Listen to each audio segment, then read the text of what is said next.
Sir 45 days में physics में कितने मार्क्स लाए जा सकते हैं, इसका जवाब मैं आपको नहीं आप मुझे देंगे इस वीडियो के एंड में। ए फॉर एप्पल पहले पढ़ा जाएगा, जेड बाद में पढ़ा जाएगा। जिस दिन आपने जेड पहले पढ़ना चालू कर दिया आउटपुट नहीं आएगा। आज मेरे स्टूडेंट की सबसे बड़ी प्रॉब्लम यह कि सर अब इतना कम टाइम बचा है, 45 से 50 दिन बचे, फिजिक्स में मार्क्स कैसे लाए। सर फिजिक्स बहुत प्रॉब्लम दे रही है, फिजिक्स में मार्क्स कैसे लाए, कितने मार्क्स लाए जा सकते हैं। सर 45 डेज में फिजिक्स में कितने मार्क्स लाए जा सकते हैं, इसका जवाब मैं आपको नहीं आप मुझे देंगे इस वीडियो के एंड में। इसका जवाब मैं आपको नहीं आप मुझे देंगे इस वीडियो के एंड में। सर ऐसा क्या होगा बताता हूं। जैसे बच्चों थोड़ा सा अपन देखते हैं प्रायोरिटी ऑर्डर। अभी हम क्या करते हैं बच्चों, बिना सोचे समझे प्रिपरेशन स्टार्ट कर देते हैं, बिना सोचे समझे प्रिपेयर करते हैं फिजिक्स के लिए। बच्चों मैं कोई झूठी मतलब किसी तरह की बात नहीं करूंगा, मैं आपके सामने डेटा के साथ बात करूंगा, फैक्चुअल बात करेंगे कि पिछले 20 सालों में किस टॉपिक से कितने क्वेश्चन आए, पिछले 20 सालों में किस टॉपिक के कितने क्वेश्चन आए उसका 20 से डिवाइड कर दिया। जैसे किसी टॉपिक से पिछले 20 सालों में 60 क्वेश्चन आए तो 60 डिवाइड बाय 20 कर दिया, एवरेज आया 3, तो उस टॉपिक का एवरेज हो गया 3। तो बच्चों these are the question, average asked question, हर टॉपिक के average asked question in NEET. I am saying about NEET, है ना। जैसे ये एवरेज आज ये हो गया 12th का पोर्शन, ये हो गया 11th का पोर्शन। बच्चों आप ये सोच सकते हो कि सर 12th में 29 क्वेश्चन आए, 11th में 23 आए, इनका टोटल तो 52 होता है, जबकि नीट में तो 45 क्वेश्चन आते हैं। बेटा उसका रीजन ये है, अगर कोई 1D के कॉन्सेप्ट का क्वेश्चन इलेक्ट्रो में पूछा गया तो उसको दोनों जगह गिना गया, सेमीकंडक्टर करंट का मिला के क्वेश्चन पूछा गया दोनों जगह गिना गया। तो बच्चों कई क्वेश्चन होते हैं जो डबल कॉन्सेप्ट क्वेश्चन होते हैं, तो उनको मैंने दोनों जगह काउंट किया है। ओके अच्छा, कई बार नीट का एग्जाम 2 बार हुआ है तो वो भी क्वेश्चन बढ़ गए। तो बच्चों ये आप चेक कर सकते हैं, ये एक रफ डेटा है लेकिन हाँ आपको क्लियर पिक्चर दे देगा ये।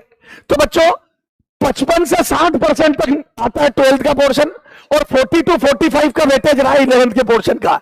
तो आपको यह बात तो समझ में आती ही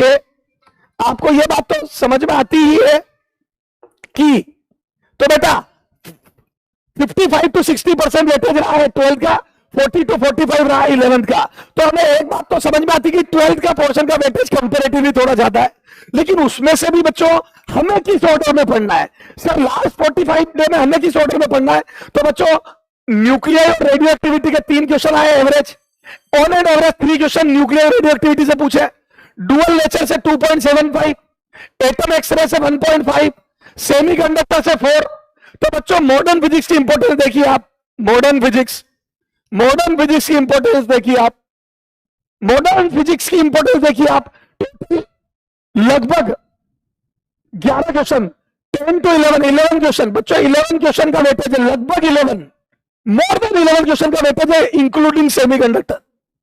तो आप सोचिए आपके पेपर का 45 में से 11 क्वेश्चन ये दे जाएंगे आपको, कितना ड्रास्टिक इंपॉर्टेंस है। और ये सारे टॉपिक 2-2 दिन के टॉपिक है बच्चों, 2 to 3 डे ये लगेंगे, 2 to 3 डे, 2 डे, 2-2 4 3 7 और 4 दिन, 10 से 11 दिन में 10 to 11 डेज में कंप्लीट डेज। और थोड़ा फास्ट करते हो, वन शॉट देख के करते हो, 10 दिन में आप ये कंप्लीट कर दोगे। रोज के 2 घंटे देते हो तो 10 दिन में कंप्लीट कर दोगे। 10 डेज में आपके 44 मार्क्स हो गए, 44 मार्क्स। सर बिल्कुल सही बोल रहे हो आप।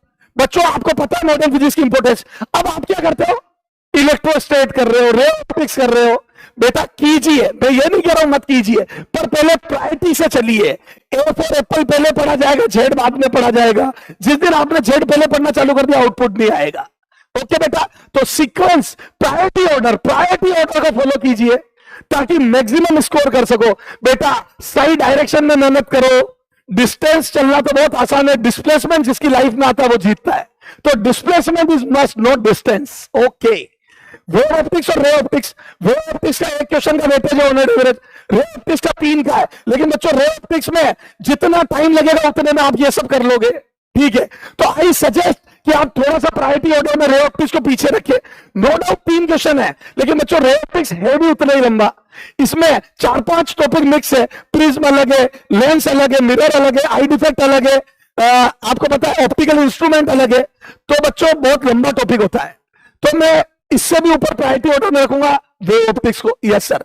उसके बाद देखिए इलेक्ट्रोमैग्नेटिज्म, इसमें मैंने इलेक्ट्रो करंट कैपेसिटर का अलग कर दिया है। उसके अलावा देखो आप एमईसी इजी और 2.25 का वेटेज है, ईएमआई 1.25 का वेटेज है, मैग्नेटिज्म एंड मैटर 1.25 का एवरेज है, 1.25 का एवरेज है, एसी 1 का एवरेज है, ईएमए 1 का एवरेज है। तो बच्चों ये सारा देखो आप, और ये इजी टॉपिक है और कम टाइम कंज्यूमिंग है। जितने टाइम में मैं रे ऑप्टिक्स करूंगा उतने टाइम में ये सारे कर दूंगा, जितने टाइम में रे ऑप्टिक्स करूंगा उतने टाइम में ये पूरी हो जाएगी। ओके, तो मेरी प्रायोरिटी ये रहेगी कि मैं सबसे पहले मॉडर्न फिजिक्स करूं, सबसे पहले मॉडर्न फिजिक्स, देन एमईसी से लेके ईएम वेव तक, एमईसी से लेके ईएम वेव तक 2 4 5 6 7 on an average 7 question, 7 question into 4 28 marks, 28 marks. और एक दिन इसमें लगेगा, एक दिन इसमें लगेगा, एक दिन इसमें, 3 दिन में ये हो जाएंगे, 3 और मैं बोल रहा हूं 3 3 6, मतलब आप समझ लो 8 to 9 days, 8 to 9 days, 8 to 9 days. ठीक है सर, इधर लगे थे 10 to 11 डेज। बच्चों टोटल 20 डेज में आपके पास, 20 डेज में आपके पास 72 मार्क्स हो गए, 20 डेज में आपके पास 72 मार्क्स हो गए इजीली। इस तरीके से मात्र 20 डेज में 72 मार्क्स हो गए। अभी तो 25 दिन बाकी है मेरे दोस्त। ओके, इधर थर्मोडायनेमिक्स, अब ये हिसाब आप लगाओ, हीट ट्रांसफर, तो पूरी हीट में से ये 2 टॉपिक कर लो, 4 क्वेश्चन होते हैं। सिर्फ थर्मो, और दोनों इजी है, दोनों इजी है। 5 से 6 दिन, 5 डे, 5 to 6 डे, 5 डे लिख रहा हूं मैं, 5 to 5 डे, 5 डे। और ये होगा 4 question, 4 into 20 marks, 4 into 20 marks, 5 day 20 marks. Okay, 5 दिन में 20 मार्क्स ये देखे जाएंगे। क्लियर है बेटा? 20 मार्क्स ये हो गए, और इधर कितने हो गए थे बेटा? 20 मार्क्स ये हो गए, और ये 28 और कितने 44, 72 और 20 92 मार्क्स। 100 नंबर हो गया बेटा तेरे 25 डेज में। 100 मार्क्स का हिसाब हो गया 25 डेज में। और बच्चों ये कोई मैं मेरी तरफ से नहीं बोल रहा हूं, कॉन्फिडेंस बढ़ाने के लिए नहीं बोल रहा हूं, this is factual datas, you can check these datas by 20 years questions. Okay, gravitation, gravitation अकेला 2 क्वेश्चन लेके जाता है और 3 दिन का काम है। Yes sir. तो ग्रेविटेशन करूंगा, वेव मोशन करूंगा, एसएचएम करूंगा, ये तीनों मिला के मेरे को 4 ही हो गया, 5 6 क्वेश्चन देके जाएंगे। ये तीनों मिला के 6 क्वेश्चन देके जाएंगे। 10 दिन का काम ये है। अगर मैं रोज के 2 घंटे देता हूं तो 10 डेज, 10 डेज में 6 question, 6 into 4 24 marks, 24 marks. Yes sir. Gravitation, और ग्रेविटेशन करने से इलेक्ट्रो की फील आ जाएगी। Yes sir. तो 2 4 5 और 1 6 क्वेश्चन, 24 मार्क्स। ये तो बच्चों ये हो गए 120 मार्क्स, 120 मार्क्स हो गए, 35 डेज हुए, 120 मार्क्स हो गए, 35 डेज हुए, टोटल 35 डेज हुए और 120 मार्क्स हो गए। Yes sir, yes sir. उसके बाद NLM, friction, work power energy, rotational motion, पूरी मैकेनिक्स में से 3 ये कर दो, और मैं यूनिट एंड डायमेंशन करना पसंद करूंगा। मेरे ऑर्डर में यूनिट एंड डायमेंशन, क्यों? अकेला एक क्वेश्चन देता है और एरर और मेजरिंग इंस्ट्रूमेंट में से क्वेश्चन आ जाता है। Yes sir. ठीक है, तो बच्चों 2 4 3 7 8 8.5 क्वेश्चन के करीब ही हो गए, तो मैं इसको राउंड फिगर में 9 ले रहा हूं। ये यूनिट एंड मेजरमेंट 1 दिन में कर सकते हो, रोटेशन 2 से 3 दिन, और 4 दिन में 4 3 7 8 10 दिन ले रहा हूं मैं। 10 डेज 10 डेज 10 डेज 10 डेज में फिर मैं वेक्टर भी इंक्लूड करूंगा। ओके, 10 डेज में वेक्टर भी इंक्लूड करूंगा, वेक्टर भी इंक्लूड करूंगा। 2 2 4 3 7 8 9 क्वेश्चन हो गए, तो 9 चौक 36, 36 मार्क्स और आ गए 10 डेज में। तो बच्चों ये हो गया अपना 45 डेज का प्लान। 45 डेज का प्लान हो गया। 36 ये हो गए, 24 ये हो गए, 36 24 60 60 20 80 और 72 उधर हुए थे। 150 मार्क्स का हिसाब दे दिया मैंने आपको, 150 मार्क्स का हिसाब दे दिया है। 45 डेज में 150 मार्क्स का हिसाब दे दिया मेरे बच्चे। क्लियर है?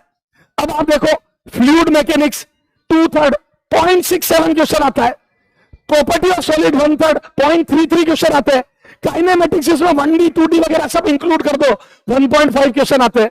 तो बच्चों मेरा प्रायोरिटी ऑर्डर ये रहेगा, modern physics, heat and thermo, heat transfer and thermodynamics. उसके बाद बच्चों रहेगा मेरा पूरी एमईसी से लेके ईएम वेव तक। उसके बाद रहेगा वेव ऑप्टिक्स, उधर रहेगा बच्चों ग्रेविटेशन, वेव मोशन और एसएचएम। इधर ग्रेविटेशन, वेव मोशन और एसएचएम, ओके। और उसके बाद NLM, work, power, energy, friction और rotation, okay. This is the priority order. बच्चों अब आप बताइए मेरे को कमेंट करके कि 45 डेज में आप कितने मार्क्स लेके आ रहे हैं। धन्यवाद।